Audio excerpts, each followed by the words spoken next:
I am back from the 2023 Baltimore Comic Con.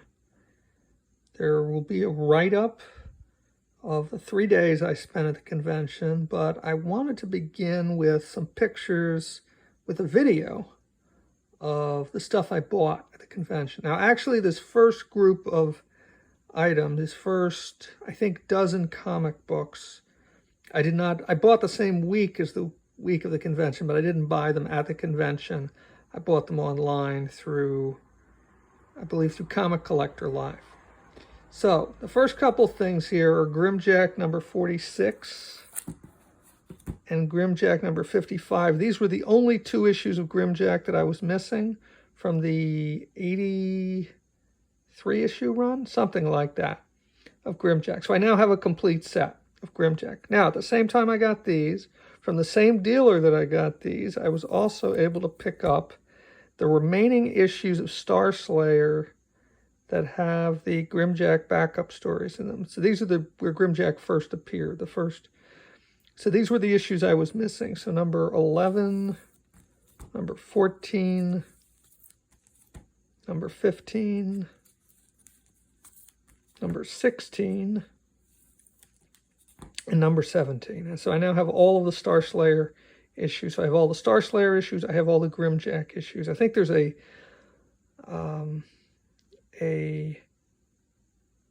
graphic novel, which I know I don't have, and there might be some other appearances I'm not aware of that I don't have.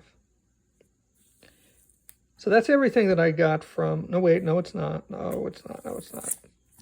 Okay, so from the same dealer, I also got New Teen Titans number 6, which I do not have. I'm still missing, I think, 4 of the first 10 issues of New Teen Titans, the 1980 series. And I'm also missing annual number 2. And it's because of price that I haven't bought them yet. Here's Squadron Supreme number 10, once again from the same dealer. And then I think these are the last 3. Wrath of the Spectre, number 2, number 3. Oops, that's number 4. There's number 3. The dealer did not have number 1, so I could not get it from this dealer. But at some point, I will try and get it.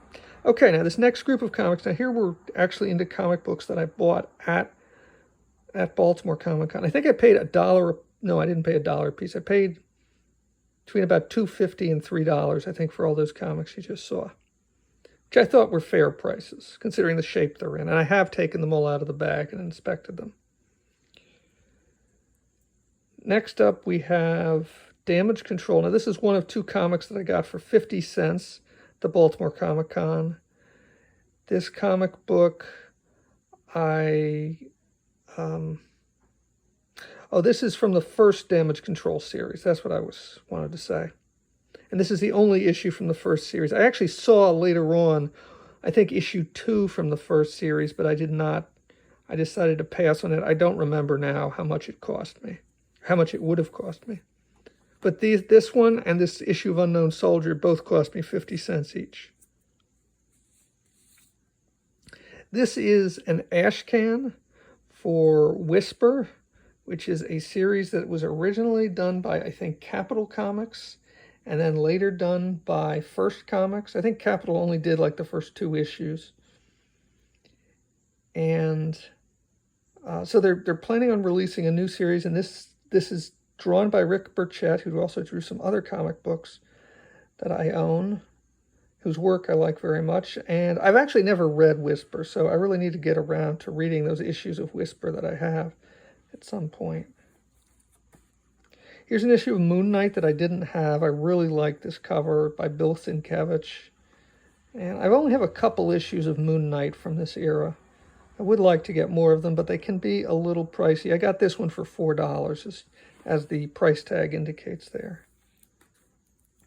This is a trade paperback collection of 4 comic books from a series called Monstrous. As you can see, it's autographed on the front by Greg Wright, who was the writer. There were various artists for the stories on the interior, and I think I paid $10 for this. This is something I ran across, this is the most expensive single item I bought at the Baltimore Comic Con. It's called Easy Street, as you can see. Mark Wheatley is the artist on this, and I don't remember the first name of the writer, but it's Tinnell is the first name. And I think it's about a couple of brothers who were growing up, who were making up their own stories, trying to get into comic books. As you can see, this version was done for the 2008 Baltimore Comic Con, so what, 15 years ago. And they have 4 of them on display there, so I looked through it, I liked the look of it, so I decided to pick it up. And I bought that at the same time that I bought the ash can for Whisper. Okay, so now we're into comics. All of those ones that were from Baltimore I bought on Friday. So now we're getting into comics that I got on Saturday. I took a look. I knew I had a few issues of this Star Trek series from DC Comics, but I didn't have them all. I decided to go back and try and find all the issues that I didn't have. So I think these are in reverse order, but I got issues 20, 19, 18, 17, 16, 15, 14, and 13. Oh, wait, I think I also have 12. No, I don't have 12. So that's 8 issues. There's still a bunch that I'm missing in the first 20. I believe I'm still missing issues 2, 3, 5, 7, and 9 through 12. Not sure when I'll get around to reading these. So I picked up a couple. I bought a couple. Oh, and those cost me $2 a piece, those issues of Star Trek, which seemed reasonable. I got them from the Heroes Aren't Hard to Find booth. I think it's the first time I've bought stuff directly from Heroes Aren't Hard to Find, although they are the ones who put on the Heroes Convention, which usually happens in June in Charlotte, North Carolina. Okay, next I've got a couple issues of Amazing Heroes. This one, I just love the cover by Scott McCloud from Zot. And then this one relates to Grimjack, of course. In fact, it relates to one of those issues I showed you just before, issue 55, when Grimjack kind of shifted. They shifted the time. Apparently it's I actually, you know what, I don't know the exact details, but I know there was a big shift in time in Grimjack. I think he was reincarnated or something like that.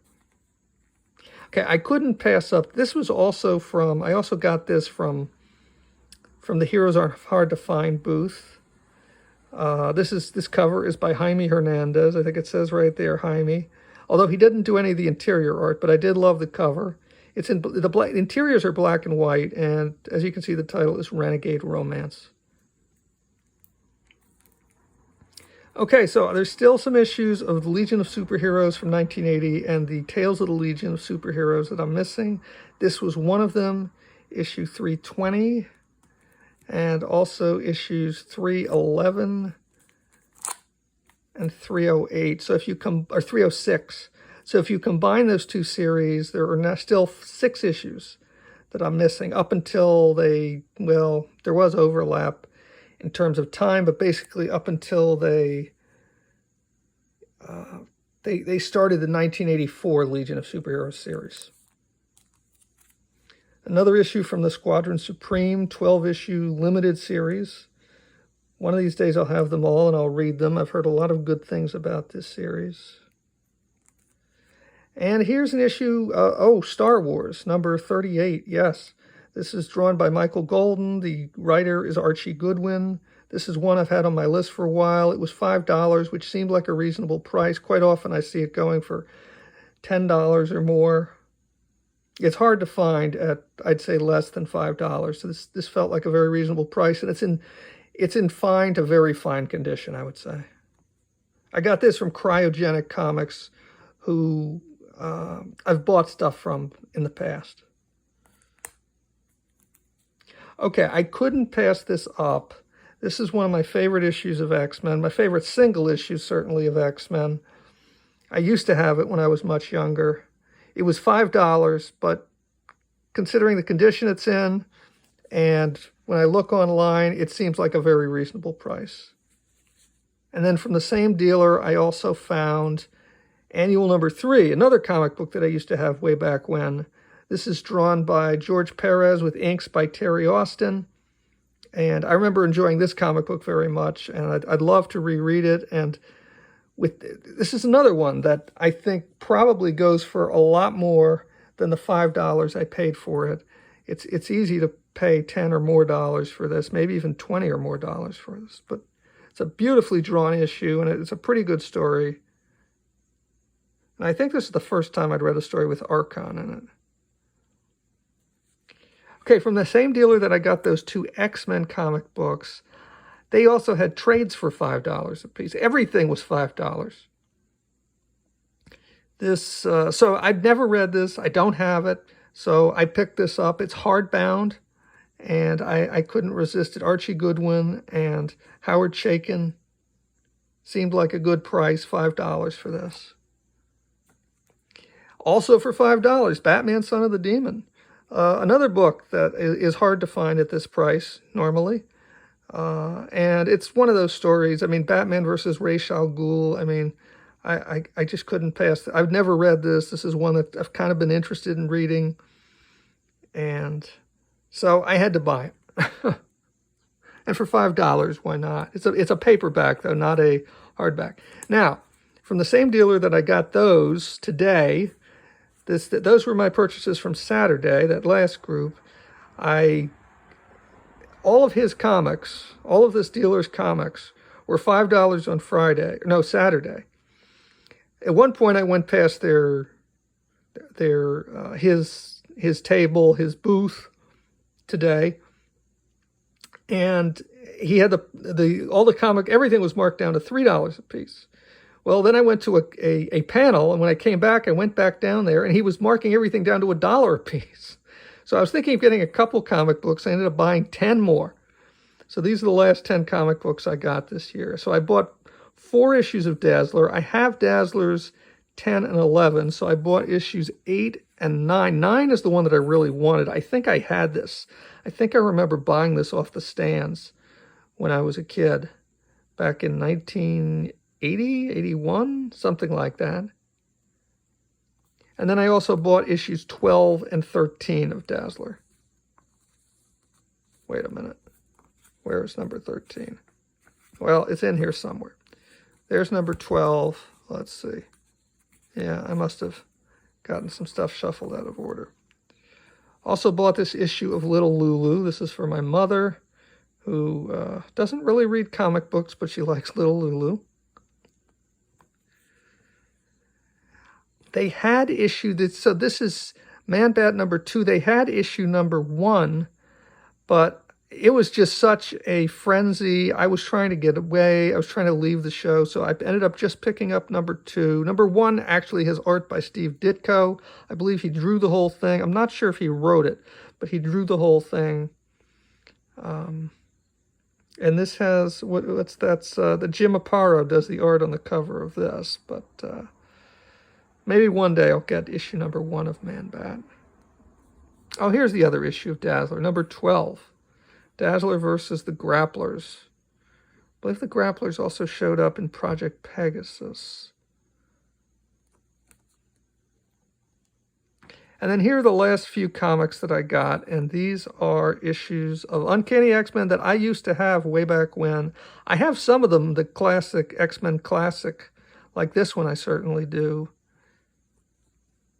161, 162, the Brood Saga, 165, continuing with the Brood Saga, and 166, which I believe was kind of the finale of the Brood Saga. There may have been a little more after this, and this is a double-sized issue, although I don't remember exactly why it was a double-sized issue. So that's everything that I bought this year at Baltimore Comic Con. I could have bought more. There's plenty of other stuff I saw that looked interesting that I didn't end up buying. But I think I spent more than enough. I spent a little over $100 for all those books, which seems like a decent price. The most expensive one was that Easy Street graphic novel, which I paid $20 for. and nothing else cost me more than $5.